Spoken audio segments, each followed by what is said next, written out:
white foam, the roar of powerful engines. The Navy's R3Y takes off. Cargo carrier, troop transport, refueling tanker, hospital ship. Bow to stern, 144 feet. 4 Allison turbine engines develop speeds up to 270 knots. Wingspan, 144 feet. Operational altitude, 30,000 feet. Combat radius without refueling, 1,150 miles. The R3Y was built for a definite purpose. That purpose was built around a concept. That concept, strategic flexibility. Although we are not military strategists, we will create a hypothetical military problem and use a seaplane transport in combating that problem. Indochina, for 8 years a battleground between the communists and the French. The war ended by giving the communists more than half of Vietnam and its natural resources. Although a line of demarcation was set at the 17th parallel, there is still political unrest. Let us consider the problem of supporting the free peoples of Vietnam in the event of a communist invasion across the newly established boundary. Several operations would begin to roll simultaneously. 6 days and 1,200 miles from the battlefront.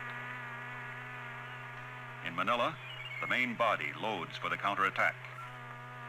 The equipment is essential for a sustained attack.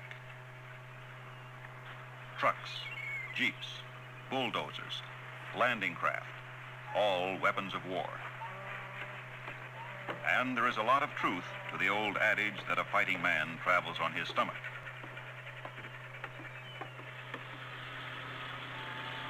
Loading for an amphibious assault has improved considerably since World War II.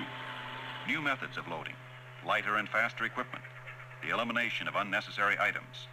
Each has helped whittle down the costly time factor until the operation, although gigantic in scope, has become flawless in its execution. Smith. Sim. Stokes. Swally. Thompson. Here. Weber. Here. Williams. The troops themselves, physically fit and so expertly trained in each individual task that all guesswork has been removed. These men are prepared for an emergency such as this. They know where they are going and why they are going. Actually, they are men of the 1st Marine Division. They know they will join other United Nations forces with whom they have been allied before. 7,500 men are involved in the loading of this particular ship, all battle ready. Come along starboard side.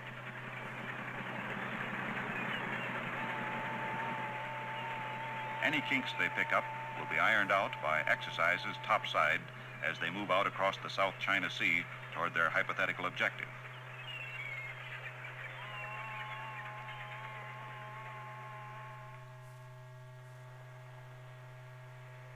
At sea, other ships are added to the growing force. Destroyers, battleships, aircraft carriers, oilers, more troop ships, more cargo vessels. Each one a part of the convoy and finding protection in each other. Although the skies can be controlled, sometimes a sub can slip through in spite of the latest electronic equipment, and vital cargo or personnel never reach their destination. And even though rescue crews are quick to reach the survivors, the cargo can seldom be recovered. Land planes could be used, but strategic airfields are a prime target for enemy air action, and if rebuilt, can be destroyed again and again. Paratroopers, remembered for their gallantry in the face of enemy resistance, could also be used. But paradrops are often dependent on wind conditions, weather, and terrain. Therefore, a seaplane transport may well be the answer to supplementing the fleet and land forces and spearheading an immediate attack. The Mekong River flows 1,600 miles through what was once French territory. Like the Mississippi, the Nile, the Rhine, and other large rivers of the world, the Mekong provides many natural runways on which the R3Y can land and take off. Runways almost impossible to destroy.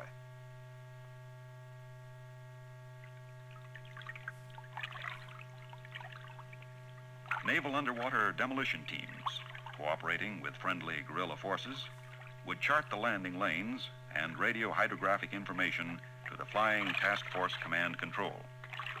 These men would clear the area of obstacles and, with the assistance of friendly guerrillas, select and mark suitable beaching areas for the R3Ys up and down the riverbank. The river itself would be checked for depth, rate of flow, straight reaches, wind direction and velocity, and this information would be recorded and relayed to the Task Force Command at mobile operational bases in the South Pacific. At these bases, extended hull bottom repairs are simplified and buoy time reduced by utilizing a beaching cradle designed for the R3Y. Self-powered and capable of being steered, the cradle approaches the seaplane from the aft end and mates while both the airplane and the cradle move toward the beach.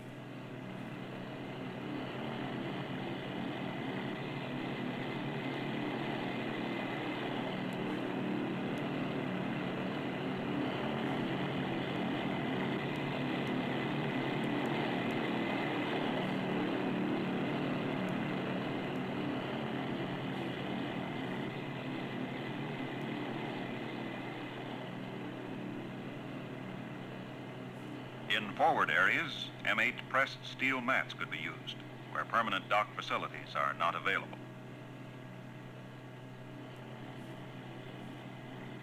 High and dry, the seaplane can be checked from stem to stern. If beaching is not necessary, maintenance can be performed right on the water. For refueling or defueling, adapters are installed in the hull below the left wing. This operation can also take place on the dock or in the water.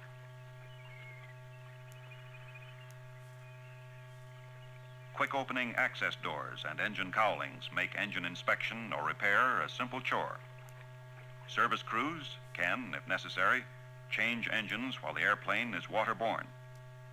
Other major items, such as props, leading edges, or float assemblies, can also be changed in the water.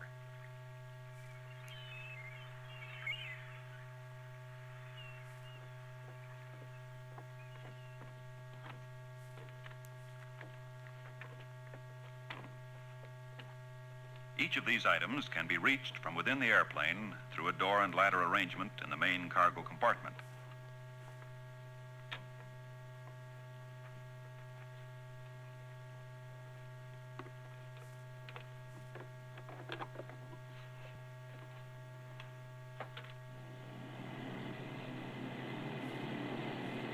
With ground servicing completed, the seaplane is turned around and launched under its own power.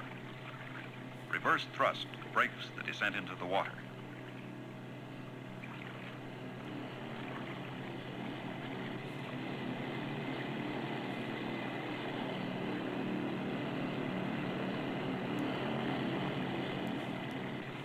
Waterborne, the R3Y slips free of the cradle and taxis out for takeoff and a flight to the transfer point where it will load troops and equipment.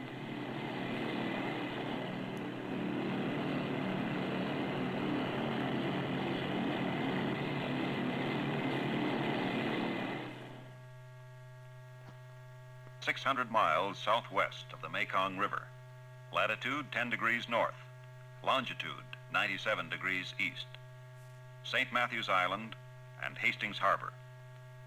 In this area along the Malay Peninsula are many sheltered bays where the R3Ys can be loaded for the flight to the Mekong.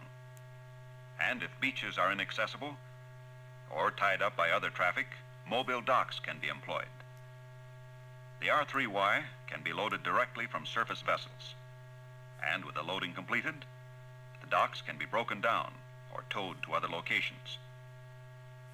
Once at the transfer point, the loading operation is a swift and simple maneuver, made possible by a unique feature of the R3Y, the bow door. When opened, straight-through access is provided to the cargo and personnel area. And the only gangplank necessary is the self-contained ramp. Like the bow door, the ramp is electrically operated and permanently attached to this airplane structure. Both the door and the ramp can be operated manually in an emergency. The unobstructed interior, 88 feet in length, can accommodate 103 fully equipped troops or split loads of troops, supplies, and equipment. For this hypothetical mission, each seaplane in the task force will carry a split load. And although the design of most military equipment limits the full carrying potential of the R3Y, the load for this seaplane will be a full platoon of Marines and their personal fighting gear, a 155mm howitzer, a cleat track prime mover, and a reconnaissance vehicle, for a total payload of 22 tons. The cleat track, the howitzer, and the weapons carrier are backed into the bow to facilitate unloading at the other end of the line.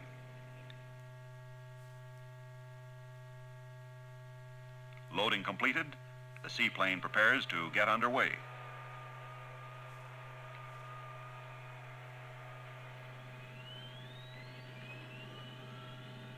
No auxiliary craft are needed. The props are merely reversed, and the huge craft backs out of its berth as easily as an automobile.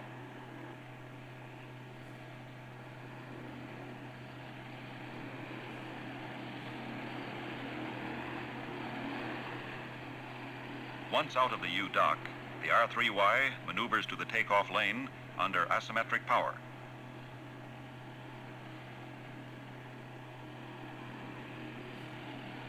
As one airplane after another completes its loading and taxis out for takeoff, others in the task force move in to take on their troops and cargo. The overall task calls for moving a complete combat division comprised of 13,000 troops and their equipment. 55 R3Ys will do the job. Each will fly 3 round trips. The entire mission will be accomplished in 18 hours, availability time. The task force will supplement the fleet and land forces, which will make their way 400 miles inland by truck when they arrive along the Indochina coast from Manila. The flight plan will direct the task force to the Mekong over friendly territory all the way. Total flight time to the offload zone will be 2 hours after takeoff.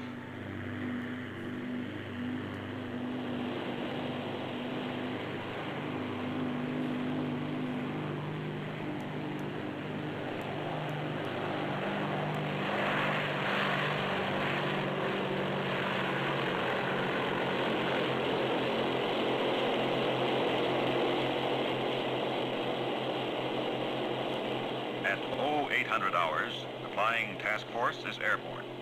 Destination, the Mekong, 575 miles to the northeast. Operational altitude, 22,000 feet. Cabin altitude, 5,500 feet. Speed, 270 knots. In a few hours after the sounding of the alert, fresh, combat-ready troops will be placed into the breach to halt the enemy's march south. Fighters can cover the flight all the way and can be used in support of the troops after they arrive. It is here the tanker version of the R3Y comes into play.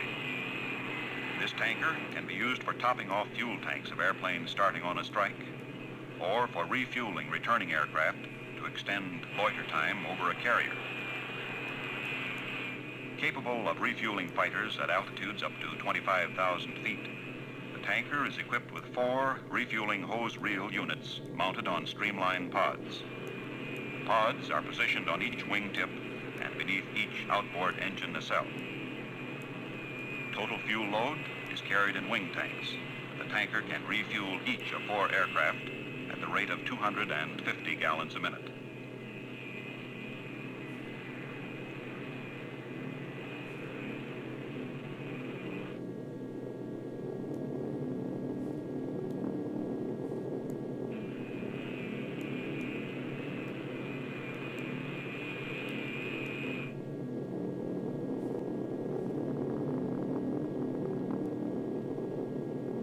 Refueling completed, the hoses are reeled into their pods. The tanker can then return to its refueling base, a base that can be a submarine, an oiler at sea, or a dock installation anywhere along the coast.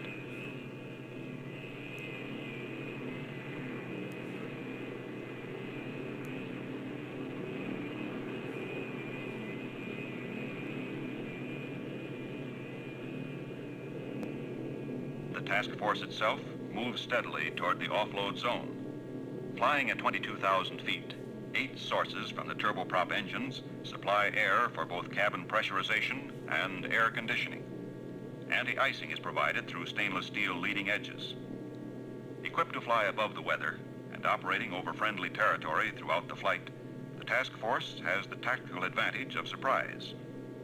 The enemy will find it difficult to pinpoint the offload zone, for the offload zone for the task force could stretch 1,600 miles. And unlike an ordinary runway installation, the many runways for the R3Y are almost impossible to destroy. Arriving over the target area, there would be a minimum of delay. Stacking or circling while waiting for a clear runway would be reduced. All seaplanes in the task force will land almost as a single ship, effecting complete surprise, momentum of assault, and speed of delivery.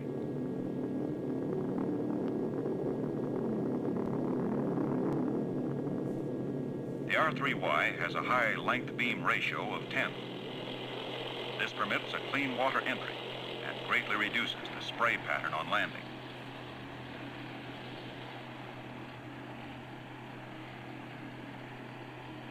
High wing hull attachments and location of nacelles above the wing upper surfaces prevents spray entry into the engine air inlets.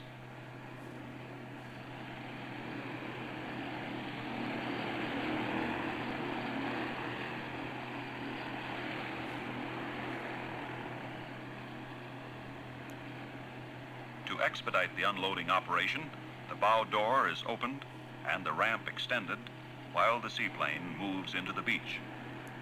With power in the outboard engines, the seaplane is held perpendicular to the shore, and the tail is prevented from swinging with the current. A large cutout in the bow door itself permits the pilot to guide the seaplane to its assigned beaching area. With fighter cover overhead, and by landing on a friendly beach 35 miles from the front lines, the flying task force is not vulnerable to attack.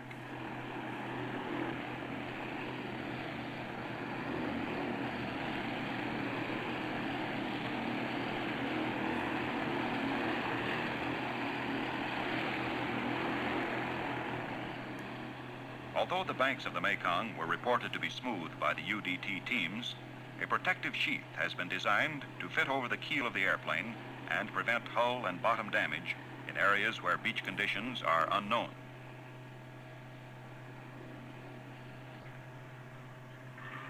Here, within 2 hours after takeoff, 55 R3Ys of Task Force 6 have landed with the troops and equipment to supplement the Navy's air, fleet, and amphibious arm. The value of the task force lies in the ability to deliver troops and equipment far inland and immediately.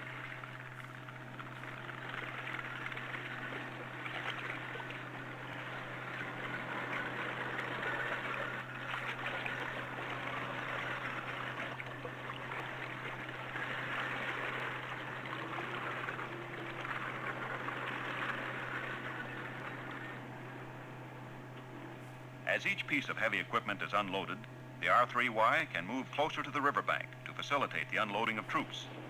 Time required to unload the R3Y is less than 5 minutes.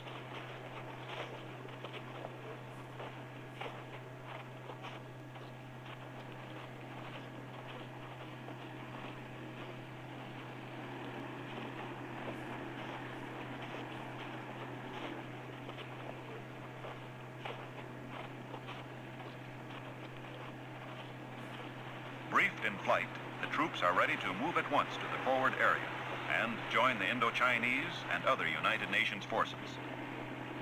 And using another new tactic developed in modern warfare, the transshipment of the foot soldier and his equipment is accomplished entirely by air. Helicopters arriving from Basak and Siampang home in on their assigned loads, strategically dispersed along the riverbank. The heavier equipment will use rudimentary roads to get to their objective.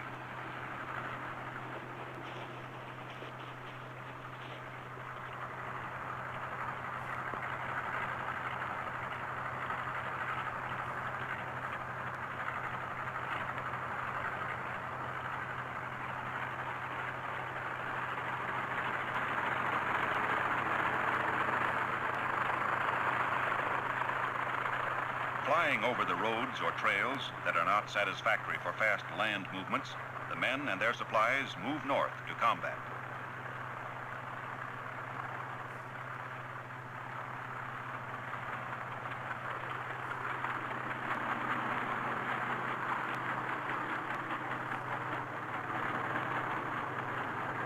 As part of the logistics fleet, the R3Y and the helicopter have spearheaded an immediate counterattack, which will, in a few days, be expanded and built up by the amphibious fleet in mass retaliation. And although helicopters are an extension of the aerial supply line established by the task force, the R3Y's role does not end with the delivery of troops on a beach 400 miles inland. There is the morale factor of swift evacuation of the wounded to well-equipped base hospitals. R3Ys assigned to evacuate the wounded would be converted on the spot to hospital ships. So converted, these seaplanes can carry 92 litter patients together with 12 attendants on the return trip.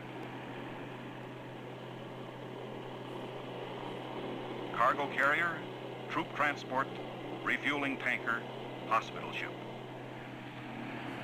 Able to hit far inland with complete surprise. A true supplement to the naval air arm. The hypothetical situation you have just seen shows that the R3Y was built for a definite purpose. Its peacetime uses are manifold. Its applications can give real authority to the United Nations job of maintaining peace. Retaliation with foot soldiers is now a matter of hours, not days. And military commands can dispatch this seaplane to almost any point in the world and say, go there.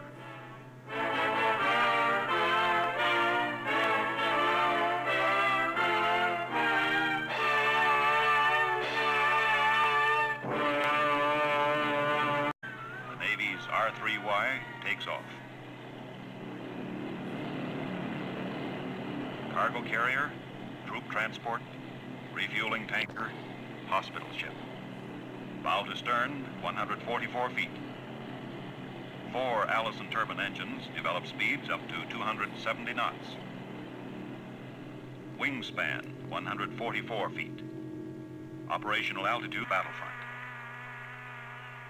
In Manila, the main body loads for the counterattack. The equipment is essential for a sustained attack. Trucks, jeeps, bulldozers, landing craft, all weapons of war. And there is a lot of truth to the old adage that a fighting man travels on his stomach.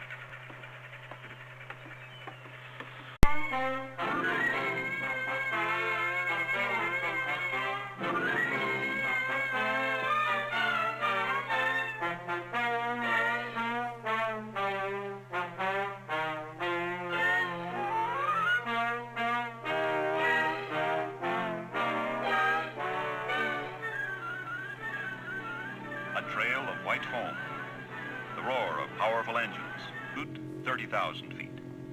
Combat radius without refueling, 1,150 miles.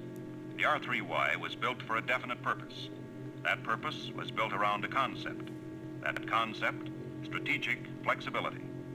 Although we are not military strategists, we will create a hypothetical military problem and use a seaplane transport in combating that problem. Indochina. For 8 years, a battleground between the communists and the French. The war ended by giving the communists more than half of Vietnam and its natural resources. Although a line of demarcation was set at the 17th parallel, there is still political unrest. Let us consider the problem of supporting the free peoples of Vietnam in the event of a communist invasion across the newly established boundary. Several operations would begin to roll simultaneously. 6 days and 1,200 miles from